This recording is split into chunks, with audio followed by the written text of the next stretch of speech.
Hey guys, just jamming out to that countdown song. So, um, listen, are you ready for a tax professional? Yes. Are you ready for a tax professional? Um, that is going to be the question that is going to be answered.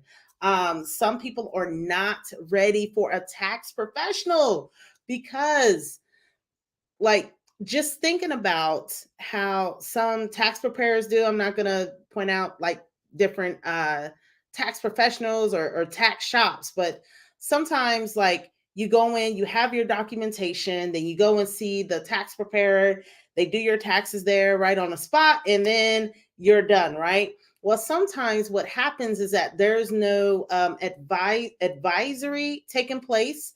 There's no little mini planning that's even taking place in order for you to make sure that you're getting the deductions that you need so that you can save as much as you can on taxes. Hey, listen, if you are an entrepreneur, you may want to stay tuned, especially if you are a new business owner. You want to make sure to stay tuned because we're going to talk about some of the tips that you need to have in order to be ready for your professional, to be ready to make sure that your taxes are done, not even right, but that you can maximize on your deductions. So, may want to go ahead and stay tuned. So, are you ready for a tax professional? So, we come to a lot of things with business owners and entrepreneurs, and I know that for some of you that have maybe been in business for a while, or for some of you that have started your business, there are so many questions that you have. And for people who for you that may have not had the business background, sometimes you're just swimming, right? You're going to YouTube University, you're going to Google to find out some of your answers. And so one of the things that you want to make sure that you don't slip up on is this area of money, right?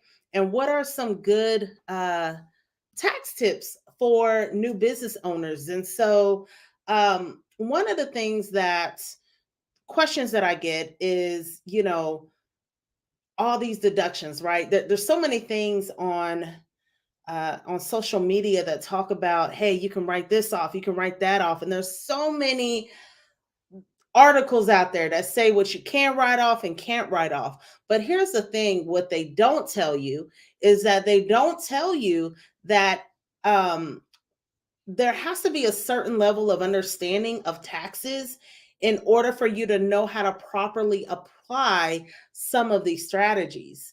A lot of times, especially if you're a new business owner, you read something and it's like, oh, great.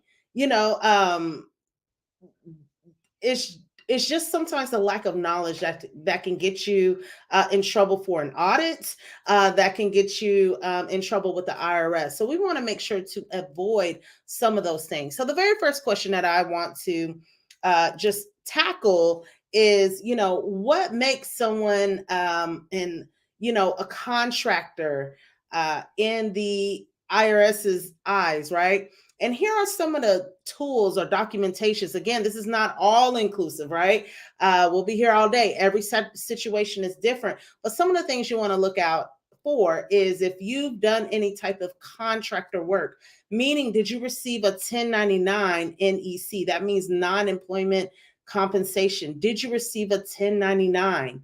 Not a 1099G. Again, you want to note this is a 1099 NEC. Did you receive that? That means that you've done some type of contractor work on the side, right? Maybe you've gotten paid and you weren't paid as an employee where you have taxes taken out, but you were paid as a contractor. So congratulations. You basically are self-employed, right? And so, or if you are charging for products, if you have a little side hustle going on, right? Or if you just started your business, you're charging through Stripe, PayPal, Cash App. Listen, I already know that there's big talks about, oh no, the IRS is going to be going into your bank accounts. Well, no, here's the thing. If you were a contractor and someone paid you via check and if someone paid you, like if you being the contractor or the self-employed person, if you receive more than $600, then basically that company or whoever is supposed to supply you with a 1099 NEC, especially if they gave you cash, if they gave you a check, or anything like that. So, yeah, so you want to make sure that that you have that. And then also too, we got Stripe, PayPal, Cash App, and again, they're just bringing that into the third party network transaction space. So what do I mean by that? The Cash Apps, the PayPals, the Stripes. The so they're going to be sending you a 1099 as well too. But in the past, they would only send you a 1099 for all their credit card transactions if you did more than 200 transactions, or you PayPal or Cash App or got, throughout any of these payment methods, if you got more than $20,000 through these credit card processing companies. So if you charge more than $20,000, guess what? They most likely would have sent you a 1099. PayPal, they would have sent you a 1099. I think Cash App, though, I think they will send you it's called a 1099K. So if you have been receiving payments, right, through any of these platforms for your business or some type of contractor work, then congratulations. Guess what? You are self-employed. You are a contractor. And so there are great deductions that you're able to take from there. So sometimes what I've seen is that people just uh, dismiss them, and then next thing you know, the IRS comes knocking at their door, and they send a letter and they say, "Hey, listen, you had a 1099 that you received, and you didn't report that. So guess what? This is your new tax bill." So I've seen that happen to yeah, several people. So you want to make sure that if you have that you report the income that you're making for your business. Second thing is separation of business and personal transactions. Listen, if you have any questions, feel free to put them in the chat so that I'll be able to answer any questions that you have. So, separation of business and personal transactions. This is another thing. The fact that um, you may be running like a side hustle or doing Lyft on the side or Uber on the side or doing all these things on the side. Guess what? You want to make sure to have a separation of business and personal transactions. I have been asked, what does that mean, right? How do I do that? How do I go about doing that? If maybe I just don't know how. And so I'll show you how. So basically, the most simplest way to do it, especially if you're just really not rolling in the dough like that, you're just getting money here and there. What you want to do is open up a separate bank account that is dedicated solely for business. The main reason why you want to do that is at the end of the tax year. Now, unless you have fun doing this, at the end of the tax year, you're going to have to sort through all of your personal bank accounts, right?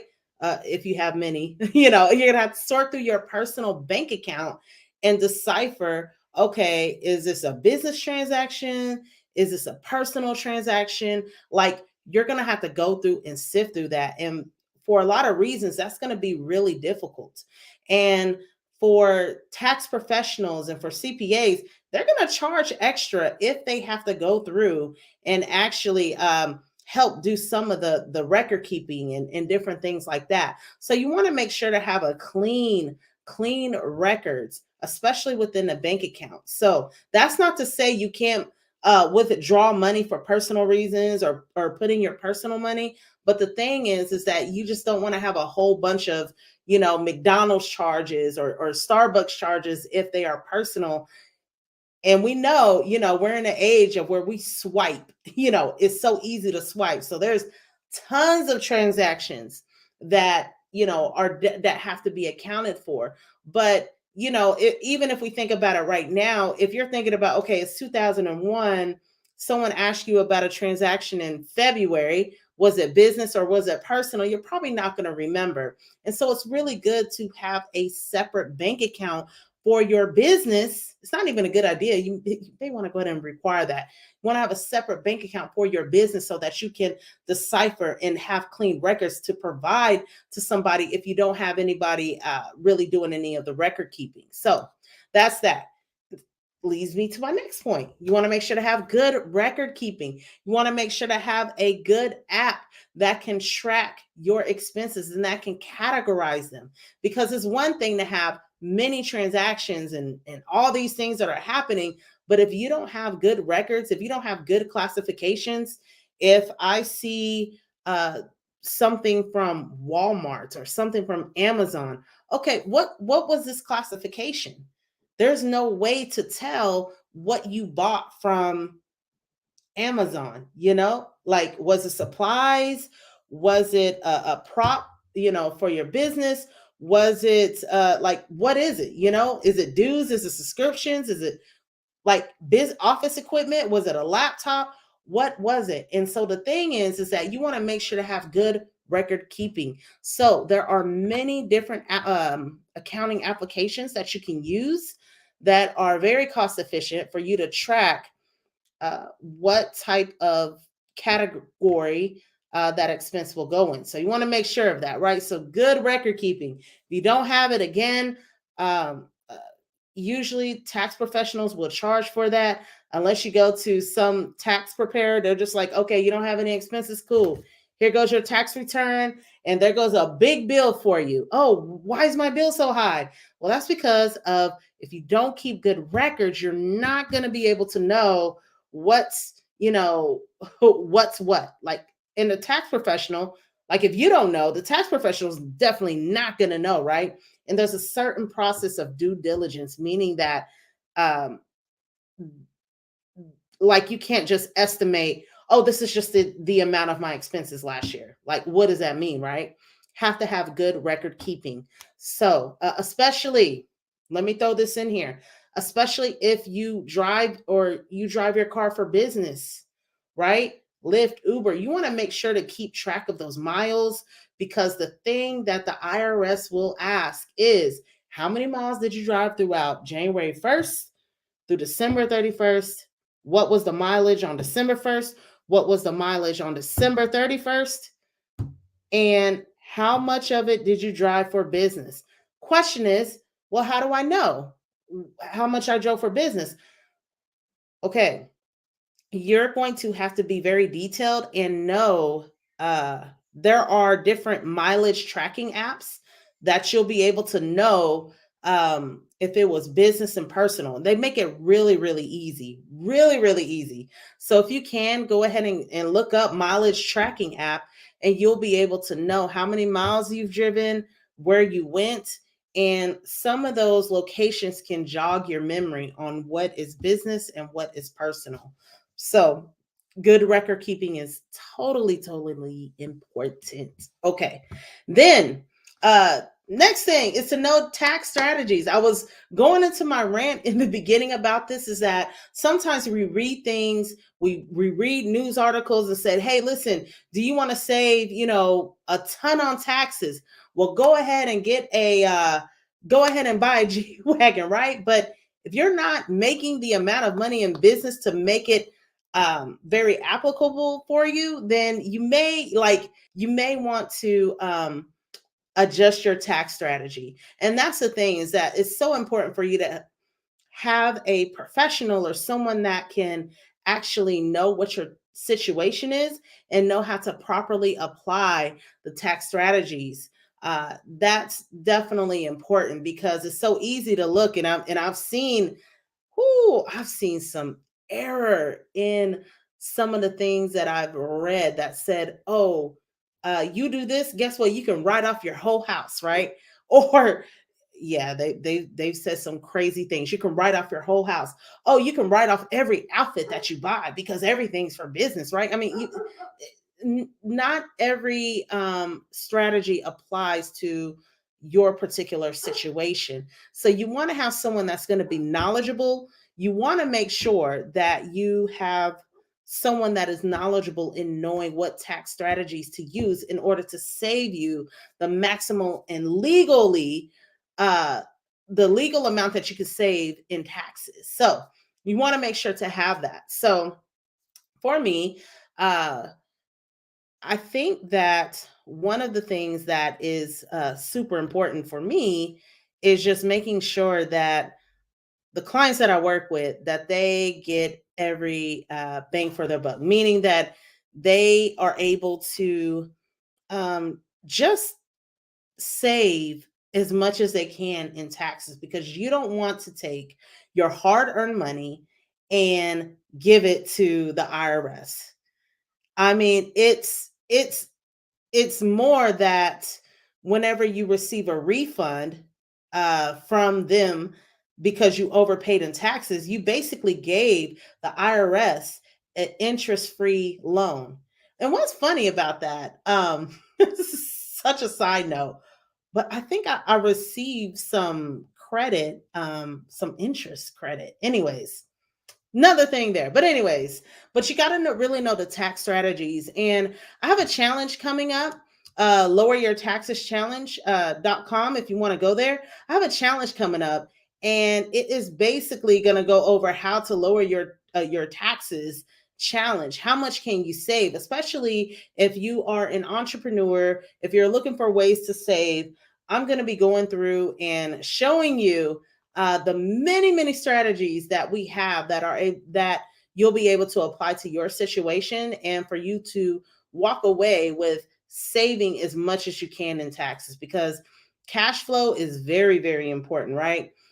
So you want to make sure that you have the right strategies that you can apply to your situation. And so I do have a general admission that's $97, and I have a VIP option that is $297, which includes a Q&A prior to the actual general admission. So I do have that. And so, but if you're looking to save a lot in taxes, you're an entrepreneur, or even if you are a major type of, if you're in real estate, or if you are an investor, you want to go ahead and apply for this challenge for sure. And get in this challenge, find all the tax saving strategies, and then you'll be able to apply it to your business. So that's all that I have. And look for some more tips. I do want to do one for investors, so that one is coming out. But if you do have any questions, I want to make sure that there are no questions that I am missing. You know what? I really wish. Oh, comments.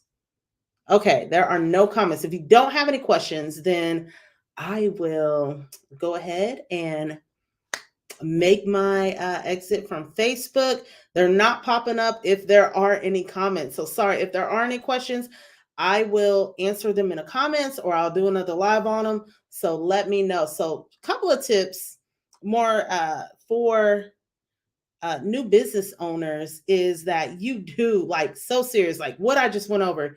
You want to make sure that not the fact that you're doing everything, but you want to make sure that you are making like money. That's like the first thing, is you want to make sure that the business or whatever field that you chose is actually able to make income, is like a viable business, right? Or if you're going to just continue to use it as like a side hustle, whichever way, you want to make sure that it's something that can actually bring, like, provide some type of profit, so you'll be able to grow and scale your company. That's one of the most important things, especially as you grow within your business. We know that tax brackets sometimes changes, but you want to minimize that and make sure that you're able to you're able to save as much as you can on taxes. We all know some of the biggest names, they paid zero in taxes, right? How do we get to that point? Well, the thing is that you got to have a lot of income at that point, right?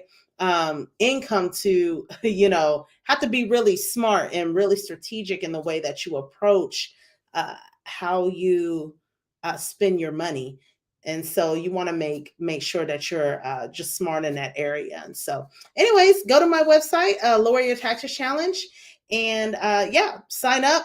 And I promise you'll get like tons of value. I even have a playbook that has a bunch of tax strategies. So, anyways, hope you all are have a great night, and I will talk to you later. Bye-bye.